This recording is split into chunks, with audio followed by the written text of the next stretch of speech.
Bert, earlier in the week, you said that Jerod Mayo, Elliot Wolf will not be going anywhere after this season.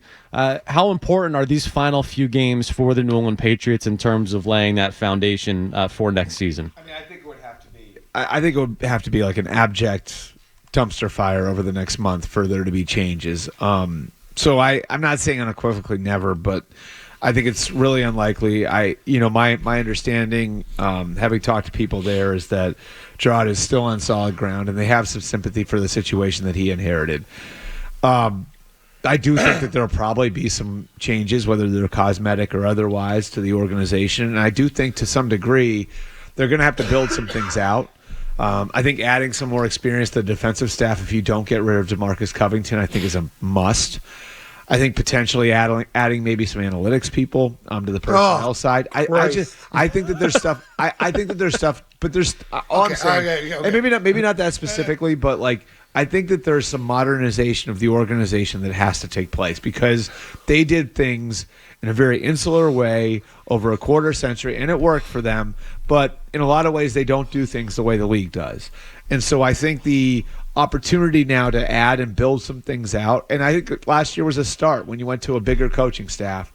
That's the sort of things that I think you should be looking for. And look, like I do think that there's a complication here, right, with adding to the staff. What sort of coaches are you going to be able to go and get if those coaches think that Jerod goes into 25 on the hot seat? It's hard. Right, if it's not a stable situation in New England, why do I want to actually go there? Yeah. It's an excellent point. So, like, my first reaction was, what about a guy like Matt Eberflus? Right. Defensive-minded guy. I talked to Brian Hoyer about it. He said, I was been in a room with him. I had him in Indy. Yep. Defensive-minded guy. Really good defensive guy. He was Josh's guy. Not a head coach. What's that? He was Josh's guy. Like, Josh was the one who initially brought him in. So I would say bring him in to sort of oversee and help DeMarcus. But isn't Jerod Mayo a defensive-minded head coach? Why are you bringing in a guy like Eberflus? What if he doesn't want to do that? What if he wants to be, like I said I was going to be, I'm going to be a CEO of the staff. But if Matt Eberflus wants to relaunch his career, so to speak, like if you're him, would you be concerned? I'm going to go there, and if I get fired after a year, now I'm like down another notch. Like, you know what? That's the problem. They got a quarterback now. We could be back in the mix here. And I think that's the thing. That's the thing is like the Ben McAdoo part. We don't know what Ben McAdoo does. You're talking about like attracting the Mike Vrabels of the world. One of the things that does help you do that eventually, whether or not you make a change anytime soon, would be the presence of Drake May. I think he's good enough where like he becomes a carrot for someone, and maybe he becomes a carrot for an offensive coordinator, and that counteracts the whole idea that somebody that you be on the chopping block in 25 if Mayo is. See, I hate the weight and dependency on the other positions for the draft. Like, we know we need tackles, we know we need receivers, we know we need an edge rusher. Like, when I sat there and watched camp all summer, Jalen Polk looked really good to me, and I'm coming out of camp thinking this guy's going to be a number one. You look at his production at Washington, high production guy, caught everything in camp, didn't blow anybody away because he doesn't have the speed. But I came out of camp thinking this kid could catch, and he's going to help you. He didn't do anything. So I've shifted off, wait on the draft develop, and let's see how they turn out. I'm more into let's trade picks and go get people. So here's where I think you want to be. Like, this is where I think smart teams are, is you do enough so you don't have to force anything in the draft, right? You do enough at every position so you don't. Where you can take the best player available versus because at the start of free agency, you're going to be pretty far down the road on your scouting process, and you're going to have seen all the tape and everything else, but. Like you still aren't going to have had them in your building. You still aren't going to have had the chance to work them out privately. Yeah. But there's still a lot of steps that you've got to take. So is there a chance that, say you're looking at, let's throw the names out there, like Tedero McMillan from Arizona and Will Johnson from Michigan and Will Campbell from LSU. That's a corner, a tackle, and a receiver. You got those three players in a clump. Like, you may not be sure, by the end of April, which one you're going to like the most.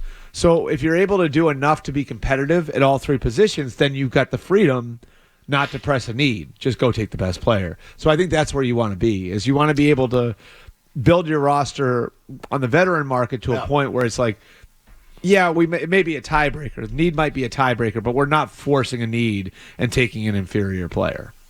You talked about Jerod Mayo being safer this year. Is the front office safe as well in terms of Elliot Wolf? I don't think that again, like I think Elliot Wolf and Jerod Mayo are back in 2020. I think they're tied together. Yeah, I do. That too. makes sense. And I think I like honestly, like I agree with that part of it. Like I think what bad organizations do is go through these half measures, where they fire one guy and they keep the other. And if you look at the teams that have had success of late, Detroit hired their head coach and GM at the same time. Same thing with San Francisco. Same thing with Kansas City. Like the teams that have become behemoths in the league, for the most part. Now there are exceptions. Like Philly is, I think, a different setup because Howie Roseman's been in charge of the front office there forever.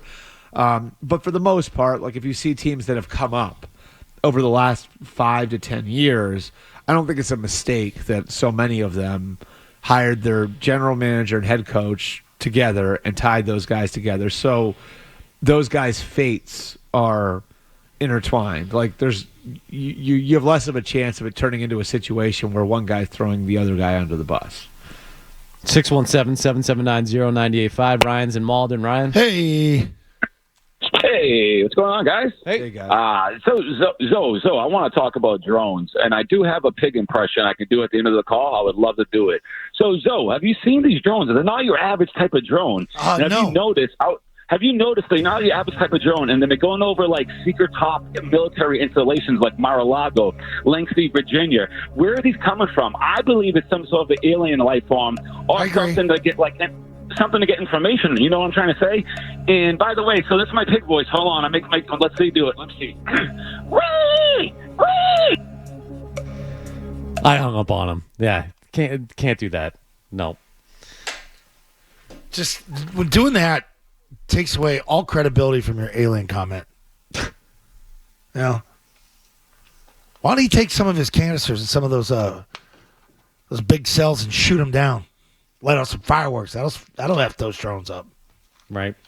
I thought he was going to talk Patriots. I do have a question when it comes to Jerod Mayo and you saying that if there's going to be a change, maybe it's on the defensive side.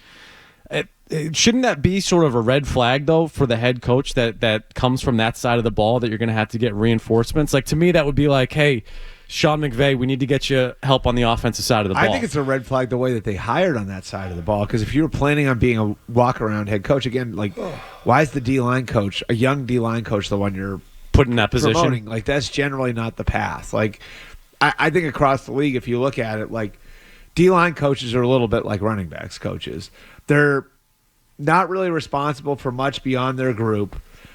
They are, in a lot of cases, I think, specialists, right? Like, they specialize in coaching the technique and the ins and outs of that specific position. Mm-hmm. And like I don't feel like so you might disagree with this. I don't think the D-line coach is a huge part of game planning. They're not. Like that's the Brendan Daly's of the world. Remember Patrick Graham when he was here? Remember like Jim Washburn back in Tennessee? They don't elevate those guys usually. So which is interesting, but so I think that's what about Brian Belichick? And that's where you can criticize him. Yeah. Brian Belichick's an interesting one because I've actually heard he was like the one that the advanced one ahead of Steve. Right. Really? That's what I'd always heard, was that he was like, he's really sharp. Yeah. Yeah. Like, and so could that be something, huh? I mean, that would be interesting. Yeah. And I like, he's one who I could see, like, if they were going to make a move, or it's a coverage thing, you coach safeties, you coach DBs, right. Like you see the defense differently. Do you restructure the staff a little bit? I don't know. Yeah. I think you can. It's fair to criticize, and I've said this over the last few weeks. Like they brought in an experienced offensive coordinator, and Alex Van Pelt, and then they backstopped him with another experienced guy in Ben McAdoo. Right. Like, so why didn't you do that on defense? That's the question, because like I still don't know what McAdoo does and what the input is, but like every time I ask about the Drake stuff, you hear about Rothstein, you hear about him, T.C. McCartney, and Alex. Yep. So it's 4 guys working with Drake. Hey, if you like that clip, check out more videos from Zolak and Bertrand right here. For more Patriots analysis and opinion, hit this playlist. And for all the latest from the Sports Hub, download the app at 985thesportshub.com.